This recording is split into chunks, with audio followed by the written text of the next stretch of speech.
आज Doubtnut app download करें। Doubtnut पर अपने सभी गणित, रसायन विज्ञान, भौतिक विज्ञान और जीव विज्ञान के डाउट्स का करो सफाया। बस प्रश्न की फोटो खींचो, एक ही प्रश्न को क्रॉप करो और तुरंत वीडियो सोल्यूशन पाओ। अभी डाउनलोड करें। हेलो दोस्तों, हमारा प्रश्न है कि पहला है कि मेलस के नियम को लिखिए, ठीक है। दूसरा है ध्रुवक और विश्लेषक के बीच कोण थीटा के साथ विश्लेषक से पारगमित प्रकाश की तीव्रता का विचरण दर्शाने के लिए ग्राफ खींचिए तथा समझाइए। और तीसरा हमारे पास जो प्रश्न है वो है कि ध्रुवन कोण 60 डिग्री के किसी माध्यम का अपवर्तनांक कितना होगा, ठीक है।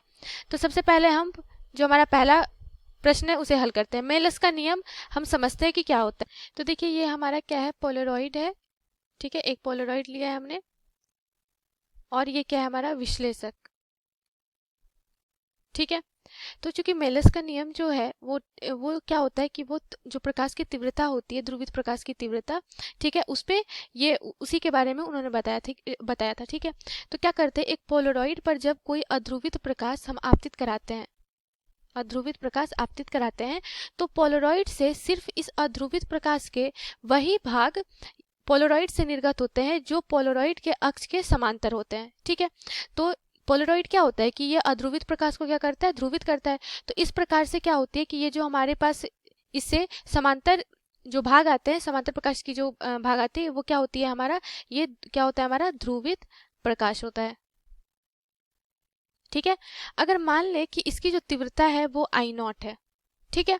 इसकी तीव्रता क्या है, मान लेते हैं ये जो पहले पोलराइड हमने ये ध्रुवित प्रकाश हमने यहाँ से निर्गत कराया है, उसकी तीव्रता मान लेते हैं I0 है, ठीक है। अब इसे इस ध्रुवित प्रकाश को अगर हम एक विश्लेषक से गुजारे, ठीक है। अब ये जो विश्लेषक मतलब पोलराइड ही होता है, ठीक है। जब इससे गुजारेंगे, अब ये जो पोलराइड थी उसके अक्ष से हम क्या करते हैं, इसे थीटा डिग्री घुमा देते हैं, ठीक है। मतलब अपने अक्ष पे थीटा डिग्री इसे घुमाते हैं, फिर ये जो ध्रुवित प्रकाश है इससे आपतित कराते हैं, ठीक है। तो अब इसके अक्ष से जो समांतर प्रकाश होगी वो मतलब निकल जाएगी, मतलब ये क्या ध्रुवित है। तो अब ये ध्रुवित प्रकाश जब इस विश्लेषक से जाती है, ठीक, तो ये जो निर्गत प्रकाश होती है विश्लेषक से, इसकी जो तीव्रता होती है वह क्या होती है, सीधा समानुपाती होती है किसके, कॉस स्क्वायर थीटा के। मतलब अगर मान लीजिए इसकी तीव्रता I है, ठीक है, तो ये I जो होता है वो सीधा समानुपाती होता है किसके, कॉस स्क्वायर थीटा के, जहाँ पे थीटा क्या है, ये कोण है, ठीक है। अब यहाँ से अगर हम समानुपाती हटाएंगे, ठीक है, तो I जो होता है, I बराबर हो जाता है I0 कॉस स्क्वायर थीटा के, ठीक है।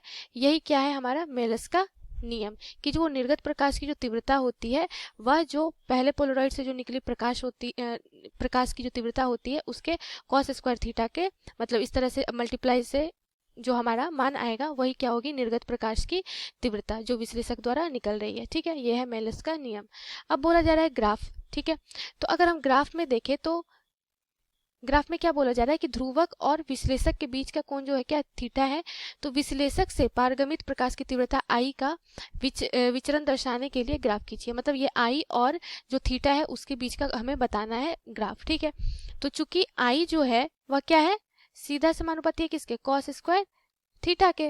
मतलब अगर हम थीटा का जो ये प्रकाश है विश्लेषक से निर्गत प्रकाश है, ठीक है, इस जो कॉस स्क्वायर थीटा का जो ग्राफ होगा वो इस तरह से बनेगा, ठीक है। अगर हम देखें तो देखिए यहाँ पे इस प्रकार का ग्राफ होता है, ये क्या है, जो तीव्रता है विश्लेषक से निकली प्रकाश की, और ये क्या है, थीटा कोण। इन दोनों के बीच का जो ग्राफ होता है ये किस तरह से बनेगा, कॉस स्क्वायर जो थीटा है उसके तरह ये क्या बनेगा, ग्राफ बनेगा। तो कुछ इस प्रकार हमें क्या प्राप्त होता है, इसका ग्राफ, ठीक है।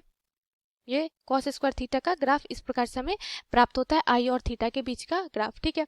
ये क्या हो गया हमारे दूसरे पार्ट का आंसर। अब बोला जा रहा है तीसरे पार्ट में कि ध्रुवन कोण हमें दिया हुआ है 60 डिग्री, तो माध्यम का अपवर्तनांक कितना होगा। तो हम जानते हैं कि जो ध्रुवन कोण होता है हमारा और अपवर्तनांक में क्या संबंध होता है कि म्यू बराबर होता है tan IP के बराबर, ब्रूस्टर के नियम से, ठीक है। ये हमारे पास सूत्र होता है म्यू बराबर tan IP, जहाँ पर म्यू क्या है, अपवर्तनांक है, और IP क्या है, ध्रुवन कोण है।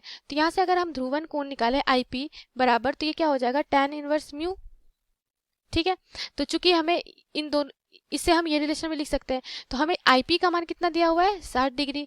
तो यहाँ से हम मान रख सकते हैं, तो म्यू बराबर क्या हो जाएगा, tan 60 का मान 60 डिग्री, ठीक है। tan 60 का मान कितना होता है, ये होता है √3 के बराबर। तो ये किसके बराबर आ जाएगा, 1.73 के बराबर। तो यहाँ से जो माध्यम का अपवर्तनांक होगा वो क्या हो जाएगा 1.73 के बराबर। ठीक है, ये हमारे क्या हो गया तीसरे पार्ट का आंसर। ठीक है, बोला जा रहा था हमें कि माध्यम का अपवर्तनांक कितना होगा, तो कितना हो जाएगा 1.73 के बराबर। धन्यवाद। कक्षा 6वीं से 12वीं से लेकर नीट, IIT, JEE वो एडवांस के लेवल तक 1 करोड़ से ज्यादा छात्रों का भरोसा। आज ही डाउनलोड करें डाउटनेट ऐप या व्हाट्सएप करें अपने सारे डाउट्स 8400 400 400 पर।